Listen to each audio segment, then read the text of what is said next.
Hello dear students, welcome everyone into this new lesson. Today we're going to learn about how to write emails in the ICT field. In fact, writing emails is a vital part of professional communication in ICT. Of course, this lesson is designed for L2 computer science students into Blidawan University. By the end of this lesson, you will be able to write formal, clear and professional email for ICT-related communication, such as, for example, reporting issues, requesting access, and following up on task or giving updates.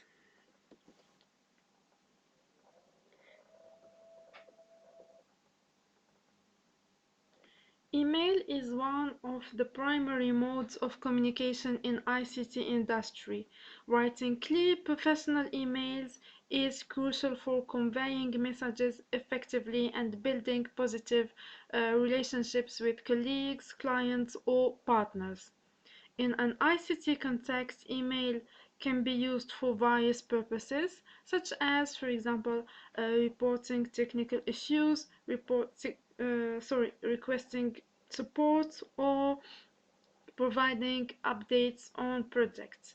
A formal email typically consists of four key parts, which are the subject line, which should be briefly summarized. It should include the email purpose, for example, request for network troubleshooting. The second part of the email is the greeting, which should be a formal opening. For example, you can use "Dear" followed by the title and the name, and the body, which should clearly and concisely convey the message. State your request or information directly. And by the end, it should include a polite closing or ending expressions like "best regards" or "sincerely", followed by your name and contact number. Using polite and clear language is essential for professional communication in the ICT field, especially when you need to communicate technical information to others who may not be familiar with the terminology. Now let's dive into the importance of emails. In the ICT field, emails are the most important or the most essential forms of communication, which generally are used in regular or daily frequency. They are used for reporting technical problems, requesting support or access, sending project updates or meeting reminders. They can be as well used for coordinating with the remote team members and communicating with clients or vendors. There are multiple purposes to use emails in the ICT field. That's why a well-written email reflects professionalism and clarity. It should be concise, polite, and easy to understand, even when the message contains technical content. In this lesson, we're going to see how to achieve these conditions for a well-written professional email. The first thing that we should know, or which is important to bear in mind, is that the email always follows this basic structure.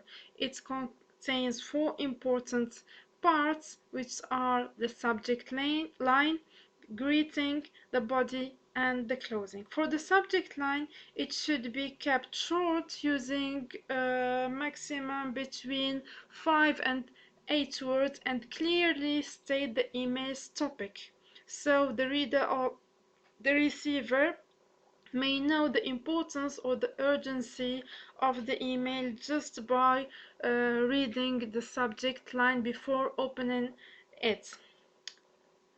Now let's move to the second part, which is the greeting. It should be set in a formal tone. For example, you can use dear followed by the title and the last name. What do we mean by the title? Which is Miss, Mr, dear Professor, Doctor, and so on. And now we have, after the greeting, the body. The body should clearly explain your purpose, and you have to be concise and organized. Don't use extra information. You go directly to the points in a polite, well written and formal manner. We'll see after this slide how can the body be formulated and the language feature. And by the end, which is important, is to use the closing words. You have to end politely by using phrases like best regards, kind regards, warm regards, or sincerely. In order to write appropriately and effectively convey the message of the email, let's see the language features and rules that should be applied, especially in the body part. A formal tone and language. How can we be formal using a correct, appropriate language? By avoiding slang and constructions. For example, instead of writing am with the apostrophe, you have to write I am. Instead of writing your with apostrophe re, you have to write completely and correctly words in their full structure. And there is an important point: you have to avoid using emojis. Maintain professionalism even with internal staff. However, the email will be sent to a colleague with lower or higher position than you have to be professional. For example, instead of writing hey, I can't log in, help, you have to be professional and write I am experiencing difficulty logging into my accounts and would appreciate your assistance. The second language feature is to be clear and concise. Be direct but polite. Stick to one main purpose by email. How? For example, instead of, requesting technical help and coordinating a meeting for the technical members in one email, you have to send each purpose in a separate email. Don't use double requests or double information updating in one email. Avoid long paragraphs and use line spacing for readability. Here is a clear version. For example, I am writing to request access to the software installation portal so that I can complete my assigned tasks. You can see here the language is precise and concise, and it is clear for the receiver to understand the purpose of this email. The third language feature is the use of polite requests. How can we be polite in emails? By simply using modal verbs such as could you please, I would appreciate it if you could, and would you be able to. For example, could you please assist me in resetting my login credentials? We can say it differently. I would appreciate it if you could please assist me in resetting my login credentials, or simply said, would you be able to assist me in resetting my login credentials? It is important to be polite while sending emails. There is an important other language feature is to use of correct punctuation, grammar, and capitalization. Always begin sentences with capital letters and capitalize all the names that should be capitalized, like for example names, software, or departments, and as well end the sentences with appropriate punctuation by a period, which is a comma, question mark, or simply by a full stop. Using the correct grammar and punctuation reflects your professionalism. The last language feature is the use of correct and appropriate sentences. And here I try to provide in the table some commonly used expressions or sentences. Generally, the polite starting is like, for example, I hope this email finds you well, or I hope my message finds you great. Okay? You can use other expressions, but just be polite.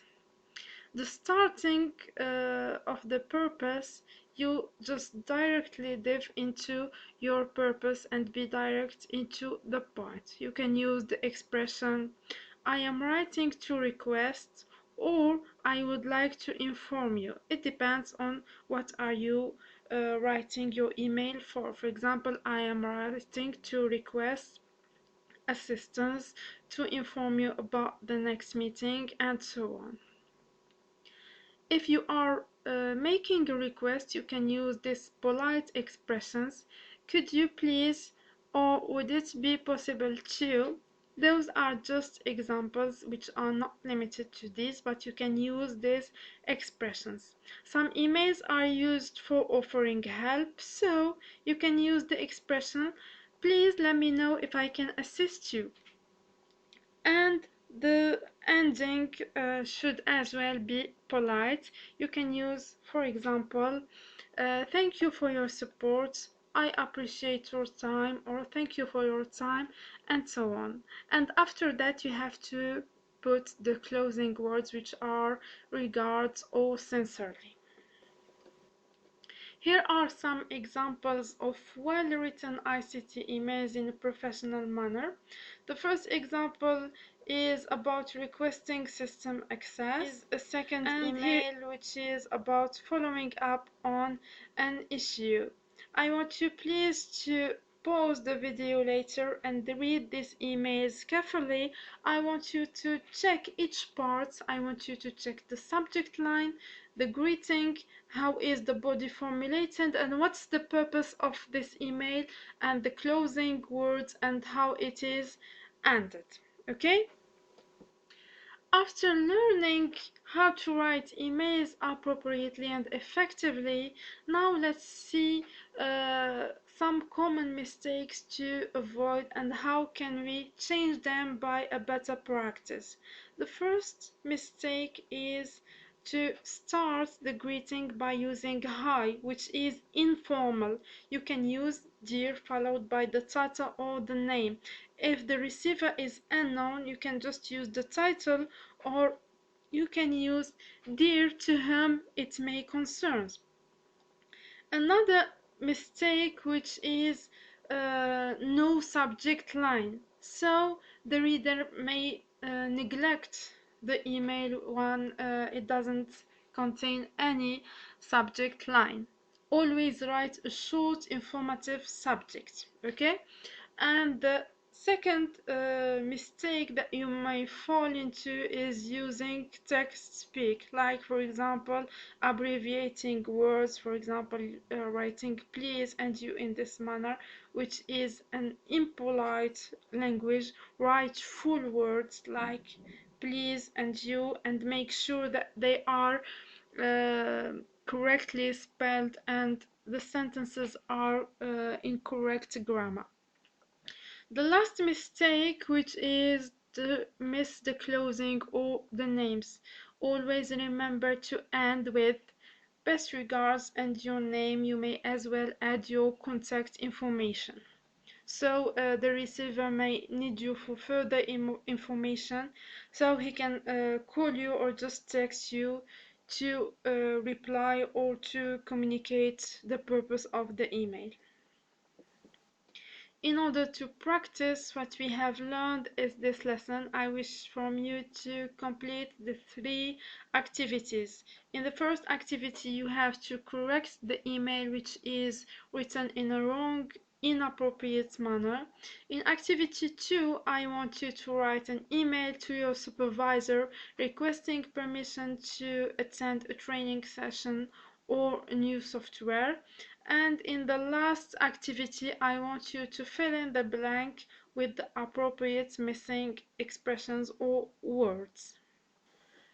Before leaving, I want to tell you that this lesson will help you in the future to effectively communicate with your colleagues, mates, clients, or with the support team. And as students, I hope that you can write professional and appropriate emails to communicate with your supervisors or teachers. Thank you all for your attention and for your listening. See you in the next lesson.